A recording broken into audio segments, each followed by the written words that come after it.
All right. So we're looking through the Srimad Bhagavatam, the life of Sri Krishna, and we are on book three, chapter one, and we're about to head into the story of the creation coming up here shortly. But for right now, uh, we're talking with Maitreya and Vidura. They're having this wonderful conversation. Um, uh, I'm basically talking about the Vedanta philosophy, just coming straight out of here.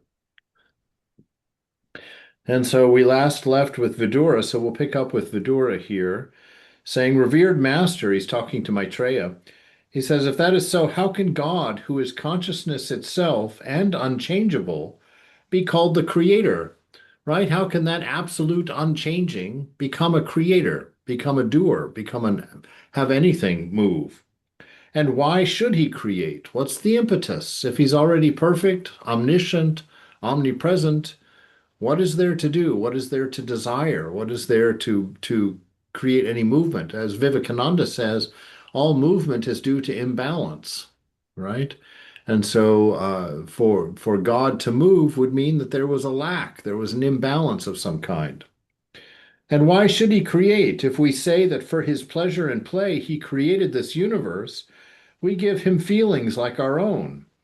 When children engage in play, they are prompted by desire. But how can God, who is perfect, have any desire? If, as you say, the absolute impersonal God is not really the creator, but it is his power, Maya, which creates, preserves, and dissolves, how can this Maya be associated with God? Furthermore, man or the individual spirit is in reality God or part of God. How does he then become associated with and bound by this Maya? Man is truly divine. How then is he ever deluded? And why does he grovel in misery? I love reading this actually because my first thought is, wow, look at this. The questions that are the real questions, these are the questions of at the fundamentals of Vedanta that I've wondered about, as I've been like, how is that going to be possible? And I kind of have just held a space for it to be possible without any explanation of how it's possible just because I feel like at one level within these realms of knowledge, there's a lot of stuff that how can we know? How could we know?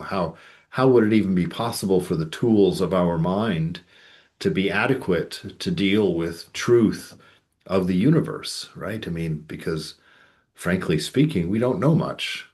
We can't see much. Even in the height of our science, we're still pretty blind.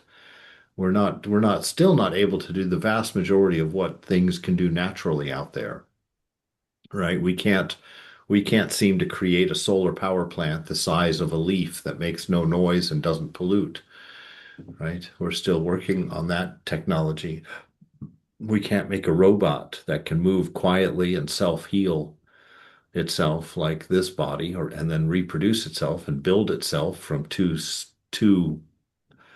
individual cells, to go and construct itself a new machine, replicate itself, right? And so all these questions about these divine realities, he wants to know. And I'm impressed that they put these really what I think are going to be unanswerable questions, really, into the scripture, because these are the questions that I feel like we haven't answered yet.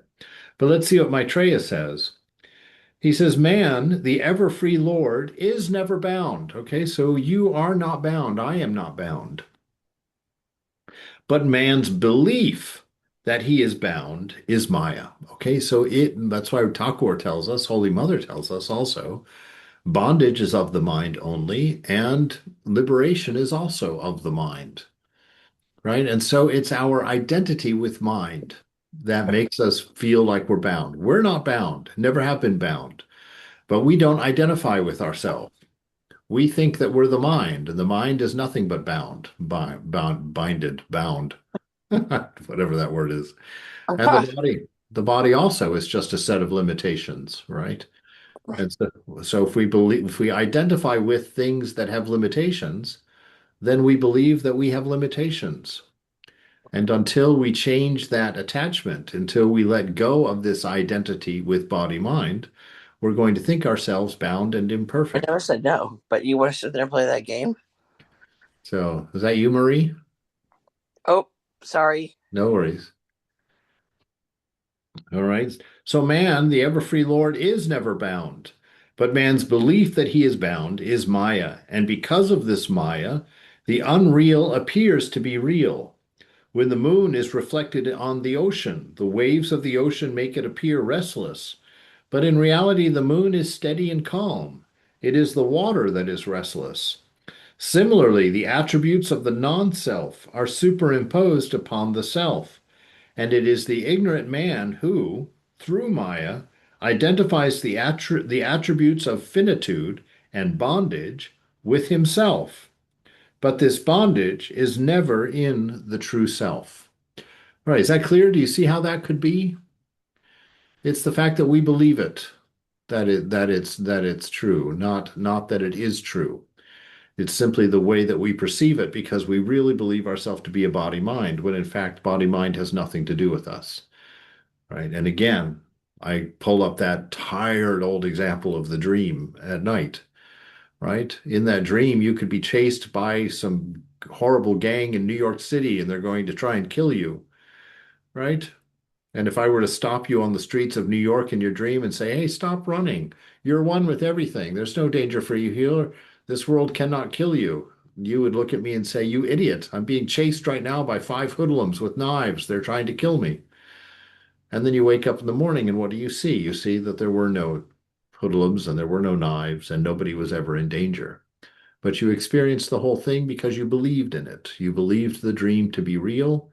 You believed yourself to be a character in that dream. You believed the other characters in that dream, even though they were creatures of your own mind. You believed them to be autonomous and separate from you. And so you experience all of that. And so this Maya is exactly the same. We are the divine container, just like the dreamer is the container of the dream at night, and that's who we really are. In this realm, in this dream, the waking dream, we are the divine, the container of this entire creation. And yet we've entered into it by placing a thought of ourself into the middle of the mind and living as a thought of ourself. And that thought is bound and small and incomplete. And we assume those attributes because of our attachment to the thought of ourself, to our ego in this world, which is the only way we can enter this world, right? Bondage is never in the true self. When by following the path of renunciation, one becomes pure, right? By pure, we always mean the removal of me and mine. So by following the path of renunciation, right, which is precursored by the period of discernment to prepare you for that renunciation. Because Ramakrishna says, don't tear the root, don't tear the leaf off the plant before it's ready to fall off. Right? If you tear the leaf off of the plant before it's ready to fall off, you damage the plant.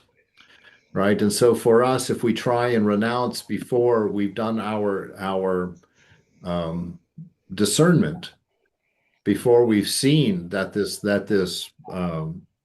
body, mind, and its desires are not native to us and do not serve us and cannot fulfill us, until we come to some point of understanding of that, then we're not ready to renounce. We'll renounce and we'll miss what we renounced, right? And so I always tell people I have found in my life, which, renunciation is supposed to be right at the middle of it. And when someone like me is faced with that daunting task, I'm like, oh my Lord, but this renunciation has to be right. And right renunciation means that your eyes never leave the prize. You're always thinking about the divine. You're always thinking about the beloved. Oops. Let me mute someone here real quick. That we can't really oh, what was my thinking there? Oh, renunciation. That we keep our eyes on God. We don't keep our eyes on what we're renouncing. Jesus has a famous quote in the New Testament. He says, He who puts his hand to the plow and looks back is not worthy of the kingdom of God. Right? So if you put your hand to the plow and you look back longingly at the things you've left behind, that is not good practice. That's not pure practice. And so you weren't ready to leave those things behind if you missed them. You need to do the discerning to realize that they were of no value to you as you are, as what you really are, and then you can walk away from them or put them in their proper place in life anyway, if not walk away from them. All right. And so we're living in this world identified with body, mind, assuming that we're bound, that we're limited, that we're mortal, that we're finite. And the unreal, that which is constantly changing, that which is never what it seems to be, is all around us. Everything around us right now is a constantly changing flow of something, but it's never anything that it looks like. Trees only stay trees for a while, and ground only stays ground for a while, and mountains only stay mountains for a while. And this planet's only going to stay this planet for a while. So everything is always changing, and we assume that all of this is real. And we replace what is real, which is only the self, with what is unreal, all of this multiplicity of the changing world. And everything looks restless and insecure and changing. So we're always trying to steady our boat in a place where a boat cannot be steadied. So by following this path of renunciation, one becomes pure, the grace of the divine self and devotion to the Lord and love for him arise within one's heart. So see, as we purify, all we have to do is remove the blockage. The rest of this is natural. And I say that because growing up in my Christian tradition, I always was taught that I had to build my own virtues. I was always taught that I had to construct my own holiness. That I always had to work on being a nice person and being a generous person. And so I was always working on all these different aspects of myself. And unfortunately, I have to say I got pretty much nowhere on any of them, right? Because that's not the way this puzzle is put together. And I have found in the Vedanta the technique where all we have to do is remove this idea of body mind from us, from ourselves. We have to come to do the practices to find out who we really are. And once we let go of these wrong ideas of what we are and who we are, the virtue rushes through like a torrent. You become that loving person because you are a loving person by nature. You become kind, you become compassionate, you become empathetic because that's what you have always been. It's just been your ego, your wrong thinking, your wrong idea about yourself that has prevented you from being able to act on your true nature because of insecurities that it creates and because of wrong ideas that it creates and because of the fear that it creates, right? But he says, but we become pure as we renounce, as we discern, as we start separating our identity from body mind and realizing our nature is spirit by being, just simply by being, not being something. He says, then by the grace of the divine self and devotion to the Lord and love for him, all of this arise within one's heart. Then does one know himself to be ever free. In short, when a man loves God, he frees himself from all ignorance and from all misery, right? From all ignorance, which is what causes all misery. So that's why we're miserable, because we think what happens to the body happens to us. We think that what happens to the mind happens to us. And so we lament our sicknesses and our challenges and our exhaustions in the same way that we laud our accomplishments. But this is what keeps us strung out on the world of multiplicity. This is what keeps us bound and experiencing happiness and unhappiness. So Vidura says, I thank you, O Maitreya. The true nature of God, as well as of man, is consciousness itself, right? That's what we are. We're awareness with objects in it. That's what consciousness is. Awareness with objects in it. And so this is our nature. The nature of God as well as man is consciousness itself.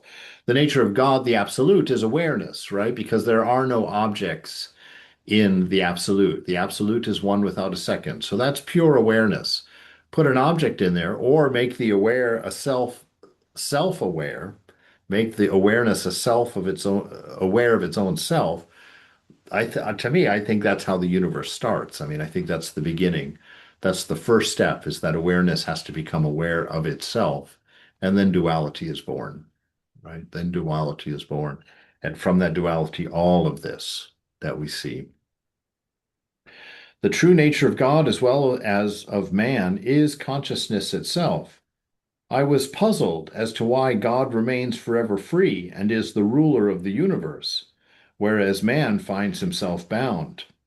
Right? So this is interesting too, this notion also of us being consciousness itself. We're made of consciousness, right? And this can be used in your discernment. You are of consciousness only. That's what you are. And so things that are material are incompatible with you. Material things cannot add to or take away from you, right? And so you use that in your discernment. I am consciousness. How can material have anything to do with consciousness? Right? And so that helps you put things in their proper place in this world, and hopefully will discourage you from looking toward things to become happy, right? That Bang& Olufsen stereo in your living room is not going to make a difference to the quality of your life, right? The size of your television is not going to change how much you enjoy the movie. And that was something shocking that I learned. I realized that I enjoyed watching my 13-inch black and white television in college as much as I enjoyed watching my 60-inch Sony.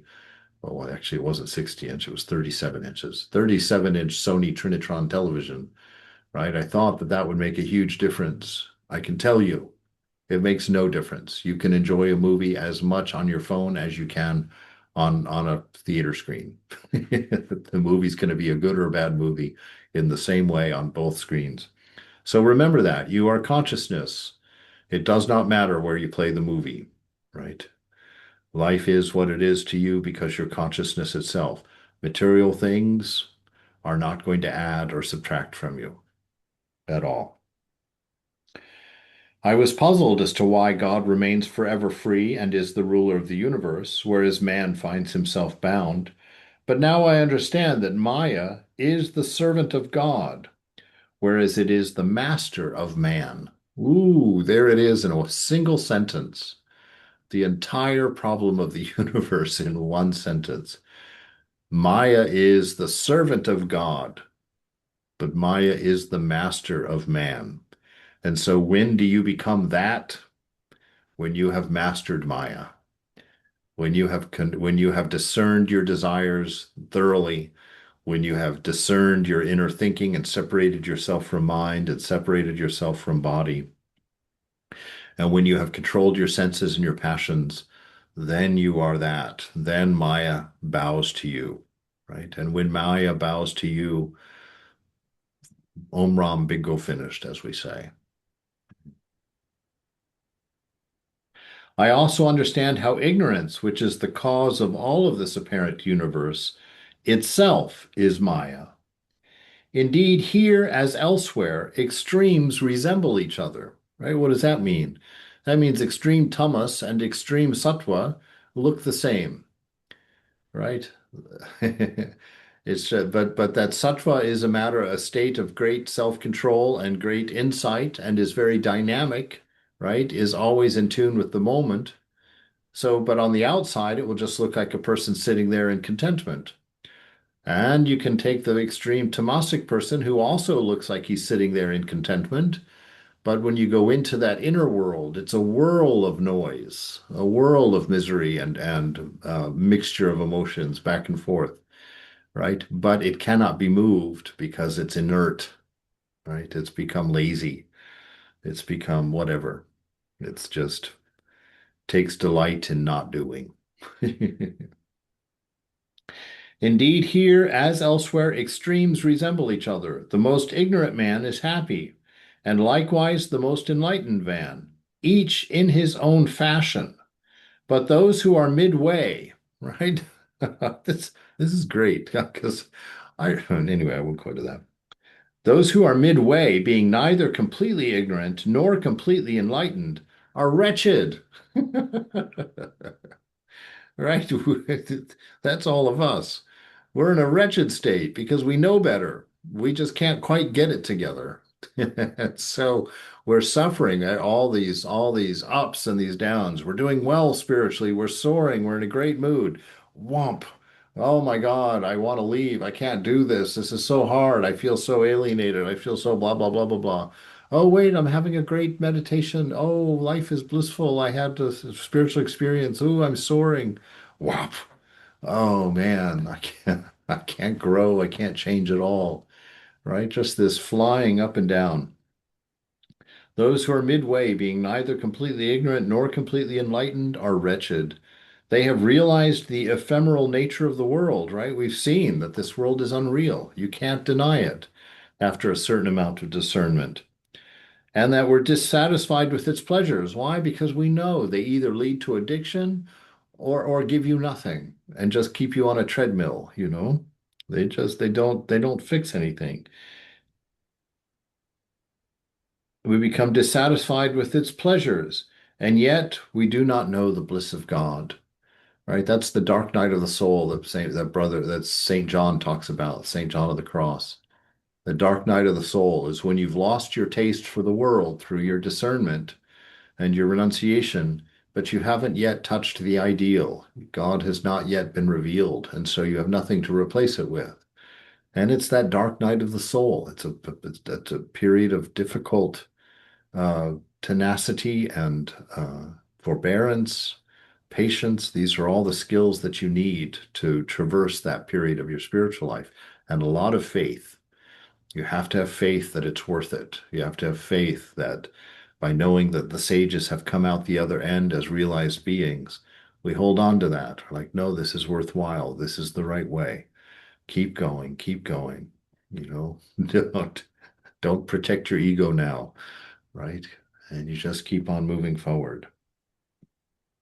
It is only by associating with holy people such as you, O Maitreya, and by rendering service to them that men can develop love for God and in the end find in him both joy and peace.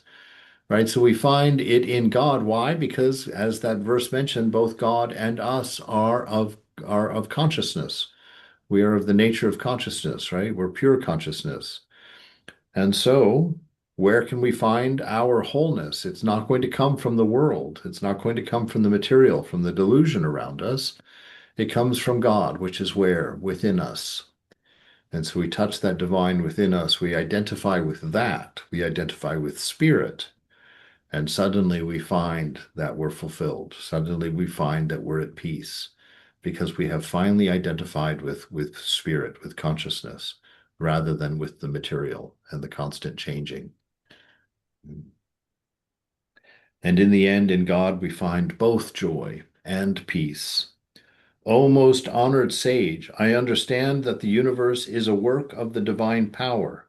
Pray, relate the story of creation and of how beings and things came into existence.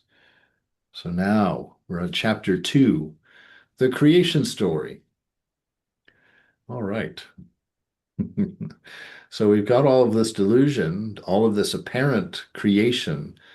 I find it difficult to call it creation in one sense because there's nothing really there, right? It's appearing in the mind. And so I get a feeling that this universe is very much like the a created world for these video games, right? Where you can wander endlessly through an infinite world, but that infinite world is not really there. And so yes, it's creativity, but what is created is only imagined, right? There really is nothing there that seems to be there. All right, the story of creation, Maitreya. Creation, O Vidura, has no absolute beginning. Wow, okay. Very interesting statement there. Creation has no absolute beginning. Okay, so no discrete single point of beginning. The present universe is but one of a series of worlds that are past and that both a series of worlds that are past and of worlds that are to be. The cosmic energy alternates between periods of potentiality and of expression. The phase of potentiality is known as dissolution. The phase of expression is known as creation. All right. Created things are of different kinds. The avyakta, or cosmic energy, consists of the three gunas. When the equilibrium of the gunas is disturbed, there are manifested universal intelligence, universal ego, the mind, the senses, and the organs of sense, the subtle principle of the elements and the elements themselves. As these combine and recombine in various ways, all beings attain to existence. All right, that's very straightforward. Anybody have a question about that or a comment? Okay, if you do, pipe in, no worries. Among these are stavara, or stationary beings, such as herbs, shrubs, creepers, and plants. They have unmanifested consciousness. In them, sense of touch alone has evolved. Then there are the brute species, the animals in which the sense of smell is highly developed. Next comes man. Lastly, there are the devas, the pitris, and the gandharvas, and the kinnaras. These are gods, demigods, angels, and spirits. All things whatsoever, O Vidura, were created by Brahma. Right? Brahma is different from Brahman, and yet not. But Brahma is the creator god. It's the Brahma, most oftentimes the god of the Christians is more Brahma than Brahman, right? Because the God of the Christians is a creator God and has moods and has ideas and has a place in time and space. And so he's more Brahma than Brahman, right? But the God, the Brahman is pointed to in the Christian scriptures. They also make statements about being God, God being the ultimate unchangeable, right? The unchanging, the eternal. And so we have Brahman also, but they see Brahman and they see Brahma, and they basically treat the two as one, treat the two as the same thing in Christianity.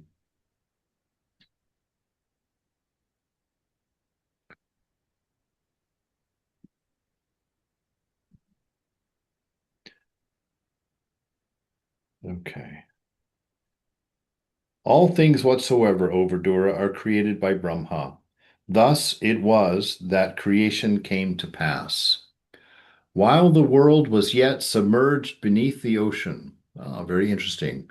Genesis starts in the exact same way. In the beginning, there were just the dark waters of the deep. While the world was yet submerged beneath the ocean. This could also be metaphoric in the sense that the formless, a nature of water is obscuring the form that is also uh, possible, also in its potential. And so you have the formless first, and then just beneath the formless is the form, right? So while the world was yet submerged beneath the ocean, God lay brooding on Ananta, king of the serpents. As Ananta floated upon the waters, God was resting with eyes closed, but his consciousness was fully awake. He was completely merged in the bliss of his own self. As the time of creation drew nigh, God felt a stir within his being, and there issued forth from the center of his person a full-blown lotus. Its luminosity was dazzling, and the whole ocean was lighted by its splendor. Within this lotus were all the materials for creation. God himself was absorbed within it and became its innermost being. Right? So in the language that I like to put forward, perhaps we could say, let's see how this plays out, that little sliver of icicle, which is the self that drops from your waking dream body into your sleeping dream body, that eye that follows you from one to the next and then returns to the waking body in the morning, that God just now did that same process where it says God himself was absorbed within it and became its innermost being. So that little sliver of I am, which is God, now has entered into this red lotus and become the center of its being. So God has now entered the dream, entered uh, uh, Prakriti, right? Entered the universe. So within the lotus were all the materials for creation. God himself was absorbed within it and became its innermost being. Immediately, Brahma came forth from the lotus. Okay, so Brahma, oh, cool. In a sense, Brahma is this sliver of I am that has slipped into the dream, into Prakriti, and so now Brahma is the god of the dream, has become the god of the dream. Immediately Brahma come forth from the lotus, and seating himself upon it, turned his head in all directions to see whether any other beings were present. Hence he is called the four-faced Brahma, right? So it's another way of saying, that it is get this, we're going to mix a little spice in here. I read an article in the New York Times about quantum physics, in which it said that reality is this ocean of black goo, right? Which is formless and doesn't take form until it's observed. Once it's observed, it takes form, right? And that time runs forward and backward simultaneously within this ocean of black goo. And so here we've got the four-faced Brahma looking in all directions. What is that? That's the observer that makes this black goo, this potentiality, become material through the observation of the divine eye. So this is how creation happens hand in hand here with what we know in quantum physics at this point. Swamiji, Yeah. apologies. Can I just interrupt there? Just listening to you read and speak about this, it reminded me of the imagery of the sleeping Vishnu and how you've got Brahma coming out of his navel. So I don't know if anyone has seen that mythological imagery, but you have Vishnu asleep and out comes Brahma with the from his navel. It's part of the creative process. Okay. So it just reminds me of that imagery of Brahma and Vishnu. Cool. Yes, I'm Yeah, sure it's gorgeous. they'll all come in here Thank in a you. little bit, I think. Yeah, thank Right. you. Certainly. So he turned his head in all directions to see whether any other beings were present, and hence he is called the four-faced Brahma. Brahma did not recognize himself and had no recollection of his previous creations. Why? Because he's entered, remember that he has entered into the center, became the central being of this red lotus. He's entered into the dream. And just like when we go to sleep at night, we enter into the dream and we forget all of our previous creations, right? We forget our day job. We forget our husbands and wives and families. We forget all of that stuff that we're working on, all of our to-dos, and we enter into the dream, and now we're fully present in the dream and have forgotten everything else. So here, Brahma is undergoing the exact same process as we go when we go to sleep. He has closed his eyes to that reality, dropped his self into the heart of the appearing lotus, or the I don't know exactly what that would indicate. Lotus, I mean, flowers are all basically reproductive organs, so I bet that's tied in there somehow, that he becomes the germ, the germination of a new creation, right? But in that process, he has forgotten who he is, which is a familiar state to all of us. Brahma did not recognize himself and had no recollection of his previous creations. So that's exactly our nature when we fall into the dream world also. Thereupon he became restless, also familiar to us. This is interesting. And a desire for knowledge arose within his heart. That's sounding very familiar as well. Looking about him and seeing in the external world no hope for the fulfillment of his desires. All right. He sought in meditation for the knowledge which he realized must be within himself. And at last he found the truth and God himself within his own heart. He then saw God everywhere and felt blessed indeed.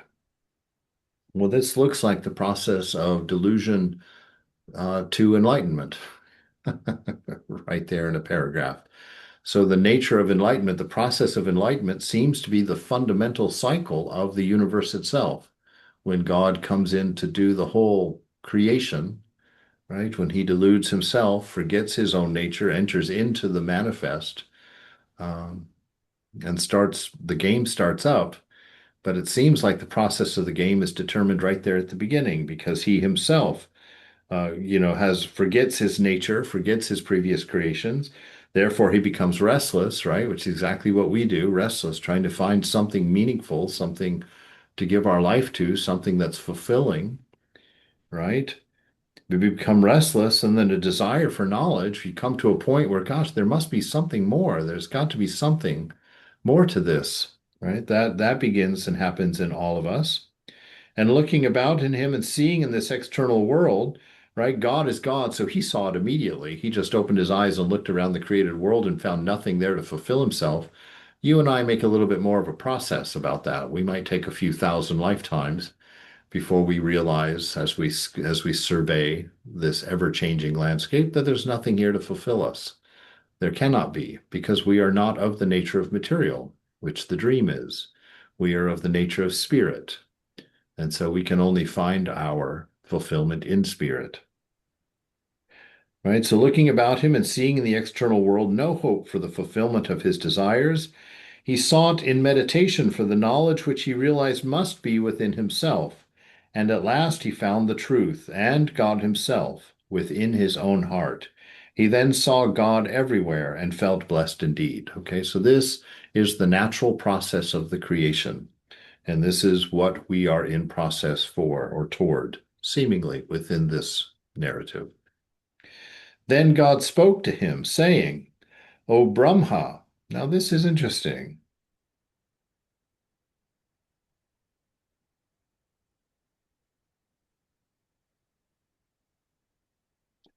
Do you see what the interest is? Do you see why I'm suddenly caught without words? Because I don't know what's going on here all of a sudden.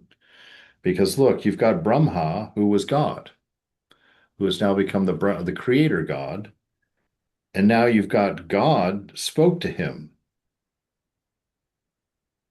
But the God in this case would be Brahman, wouldn't it be? And Brahman's not going to speak to somebody. It's Vishnu. It's The Vishnu? Brahma comes from his navel, from Okay, Vishnu's navel. So Vishnu speaks to him. The, okay, but Vishnu he's hasn't the been mentioned. supreme God. But Vishnu hasn't been mentioned yet, right? Is he? He's the supreme Lord. That's what my understanding is. Okay, I'm with you, but he hasn't mentioned Vishnu yet at all in this. So okay, No, he didn't. all right. So Brahma, we'll say we'll take that as the It's a answer. divine. Yeah. Okay, so we'll take that as the answer. So Brahma, right? Okay. Then God spoke to him, saying, O Brahma, I command you, again create the world, as you have often done in past times. To create is to you not new. Whatsoever is to be created is already within me, as you well know. Creation is only the projection into form of that which already exists. Ooh, that's beautiful. Creation is only the projection into form of that which already exists. During this time, a strong wind had arisen and was lashing the water into fury. So, with the knowledge and power which he had acquired through the practice of tapas, Brahma withdrew into himself the wind and all the waters of the sea. Then, finding himself floating in the ether, still seated upon the lotus, he re entered the heart of the lotus, and dividing it into three sections, created three spheres: heaven, earth, and sky. Brahma also gave to the world the four Vedas, namely the Rig, the Sama, the Yajur, and the Artava. Brahma is the personification of what the philosophers call the Svota, the word Om. He is also called the firstborn of God.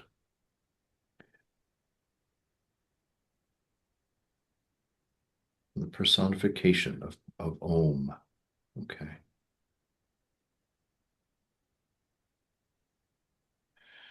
This is very interesting in the sense that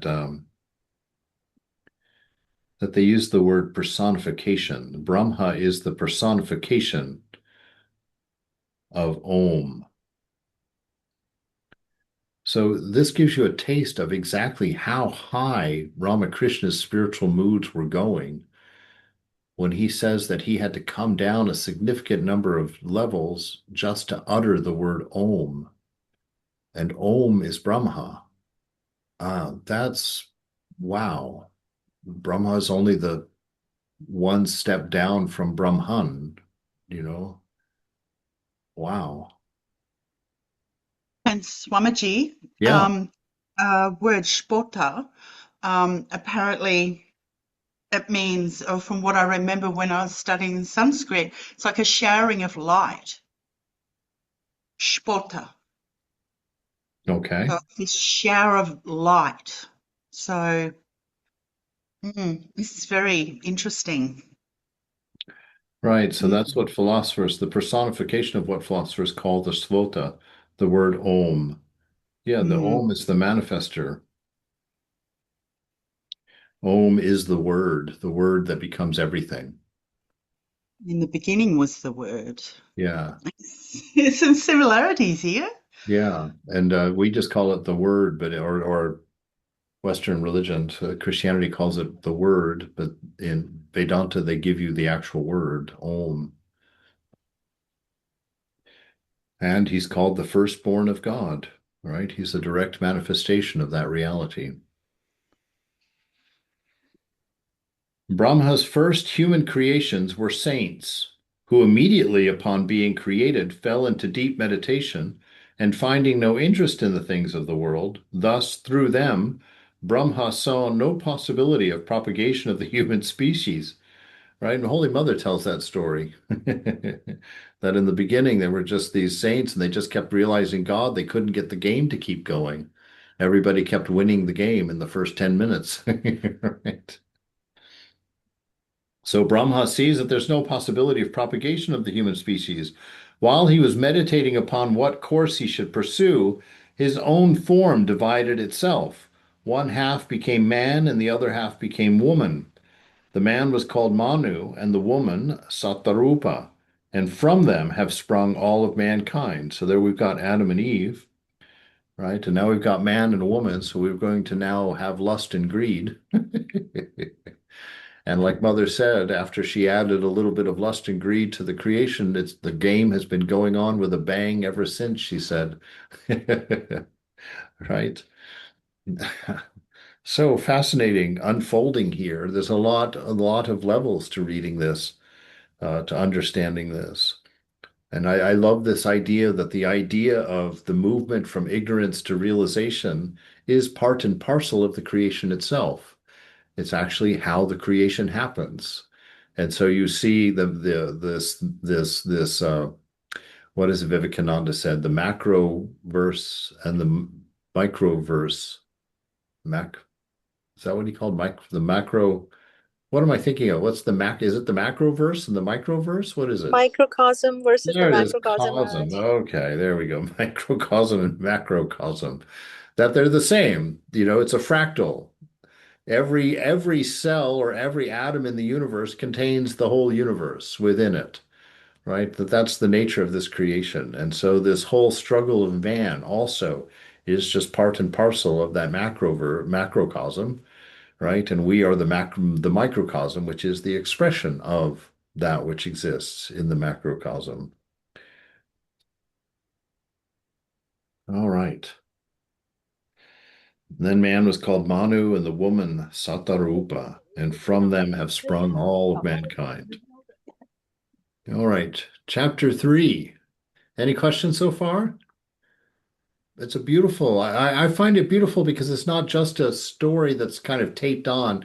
It's a story that within it contains all of the gears and cycles for what actually is. And it goes back to that idea that anything created is just a manifestation in form of that which is already is. And so, wow, that just blows through the mind like such a sweet wind. All right, chapter 3, the birth of Kapila. Vidura. Gladly I would hear further concerning Manu and Satarupa. Pray tell me more. So Maitreya. In the course of time, 2 sons and 3 daughters were born to Manu and Satarupa. The sons were Priyavrata and Uttanapada.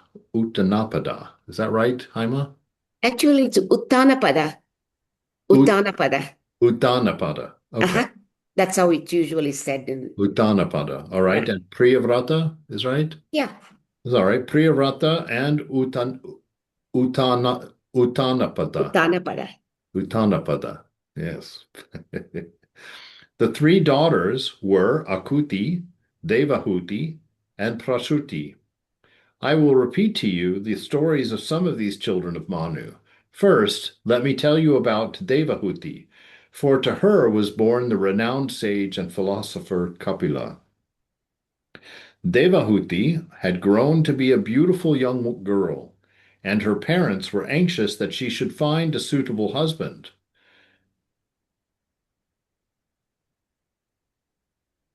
Okay, now we've got the same problem that we have with Adam and Eve. It's that we have a total here of 3 daughters and 2 children of Manu and Satarupa. So we've got a total of 7 people in the whole universe. And now they're going out to find her a wife, a husband. So apparently there have been many other people also created. It's just that the first 7 are presented to us. Right. So Devahati had grown into a beautiful young girl, and her parents were anxious that she should find a suitable husband. They traveled through various countries and at last met a young man of exceeding charm, very learned and a great saint. His name was Kardama, and it was said that he was born of the heart of Brahma. As soon as Devahuti met him, she loved him, to the great joy of her parents, Manu and Satarupa. Kardama, on his part, was charmed by the beauty of the girl, and it was not long before Manu gave him his beloved daughter in marriage and returned to his own kingdom. Through the practice of tapas, Kardama had learned to exercise great self-control. This practice he taught his wife, and in worship and meditation they lived together for some time without conjugal relations. But Devahuti, though happy in the service of her beloved husband, desired to have children. Kardama, therefore, yielded to the wish of his wife, and she was made happy by the birth of several beautiful daughters. But she wished also for a son. In time, this wish too was fulfilled, and Kapila was born. Kapila was amazingly beautiful, lotus-eyed and golden-haired. He was born with divine powers and endowed with divine wisdom and a knowledge of all the scriptures. Now that Kardama had fulfilled his duty to his wife, he wished to retire and devote the remainder of his life to the contemplation of God. And so, renouncing the world, he took to the life of a monk. Soon, by unswerving devotion, he realized Brahman, the impersonal truth, and rising above physical consciousness, looked with an equal eye upon happiness and misery, heat and cold, success and failure. When he attained absolute poise, no longer did waves of desire arise to disturb the calmness of his mind, and finally his heart was united with God. He became one with him and saw all beings in the divine self, and the divine self in all beings. Thus it was that Kardama, having realized this highest unity, achieved absolute freedom.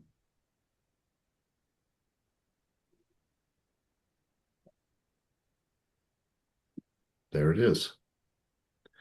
That is where the world comes from. Chapter 4, Kapila's teachings concerning divine love. Maitreya continuing. Devahuti had a good reason to be proud of her beloved son Kapila. He was born a free soul and a natural teacher of mankind, and he became the founder of the school of Sankhya philosophy. It's got a footnote, which I can't get to. Let's see if I can manage this. The Sankhya philosophy was given here in the subsequent chapters by the author of the Srimad Bhagavatam, differs in some details, but not in spirit, from the Sankhya philosophy of Kapila. Okay. Now I have to find my way back.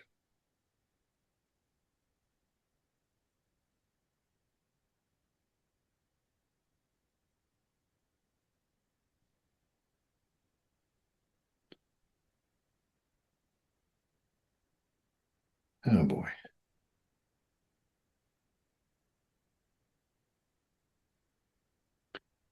This is what happened last time. I can't find my way back to the Bhagavatam. Like he's bringing me back to the same page.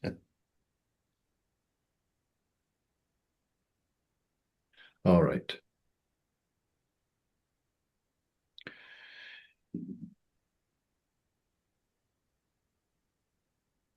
All right. Founder of the school of Sankhya philosophy. She herself had an innate yearning for the highest knowledge, and it was naturally her privilege to discuss philosophy and religion with him. One day she said to him, "My son, you are very dear to me.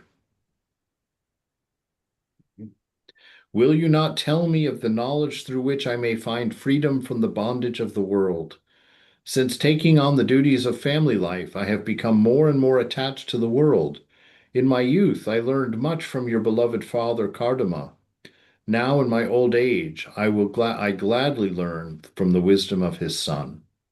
All right, so we're going to stop there because it's 5:30, and we'll pick up there next week. I mean,